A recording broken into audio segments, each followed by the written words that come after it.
Hello everyone, welcome to my channel. खूप दिवसानंतर मी ब्लॉगला start केलेला आहे. खरं म्हणजे वेळच मिळत नव्हता मला. आणि आम्ही आता जात आहे गणपती आणायला. म्हणजे दुसऱ्या दिवशी गणपती आहे ना, तर मग आम्ही आणून आदल्या दिवशीच आणते आणि आम्ही गणपती आणायला निघालेलो आहे. आणि खूप म्हणजे गर्दी नव्हती तेव्हा रोडवर, तरी पण गणपतीमुळे गर्दी होतीच. आणि हा इथे रात्रीचे 11:30 पावणे 12 वाजले तरी तुम्ही बघू शकता किती गर्दी होती तिथे. आणि इतके सुंदर सुंदर गणपती तिथे मिळत होते. लोकांनी अगोदरच काही बुक केलेली होती, ती सुद्धा आदल्या दिवशीच आणायला आलेले होते गणपती.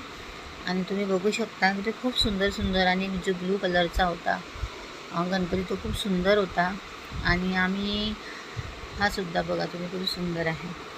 आम्ही अष्टविनायकमधला जो थिरुचा जो चिंतामणी गणपती आहे तो आम्ही बसवणार होतो. म्हणजे आम्ही अष्टविनायक बसवण्याचं ठरवलेलं आहे. तर आता हा थिरूरचा गणपती आम्ही बसवत आहे घरी. आणि हा बघा किती सुंदर आहे. त्यानंतर आम्ही गणपती घेतला तिथे आणि निघालो. तुम्ही बघू शकता. आणि खूप रश असल्यामुळे तिथे बरोबर आम्हाला खूप उशीर झाला. 11:30 पावणे 12 वाजले असेल आम्हाला घरी येतपर्यंत. आणि आरती वगैरे पण करायची होती मला 12 वाजताची हरितालिकेची. 12 वाजेपर्यंत आम्ही जागाच असते. बघा ही माझी पुतणी आहे, तुम्ही बघू शकता. हाच गणपती थिरूरचा. आणि कसा वाटला हा नक्की सांगा. त्यानंतर आम्ही निघालो घरी जायला. तेव्हा पण जास्त गर्दी नव्हती रोडवर,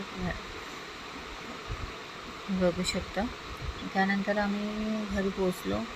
आणि मग हे बघा आम्ही असं डेकोरेशन केलेलं आहे. हा आणि अन्वीनी बनवलेला गणपती आहे क्लेचा. आणि हे बघा आम्ही असं डेकोरेशन केलं. कसं वाटलं नक्की सांगा डेकोरेशन. जो मुकुट आहे त्याला आम्ही डेकोरेट केलेला आहे. आणि कसं वाटलं हे नक्की सांगा. आणि पुढच्या नंतर ब्लॉगला स्टार्ट केलेला आहे. लाईक शेअर सबस्क्राईब नक्की करा. Thank you for watching.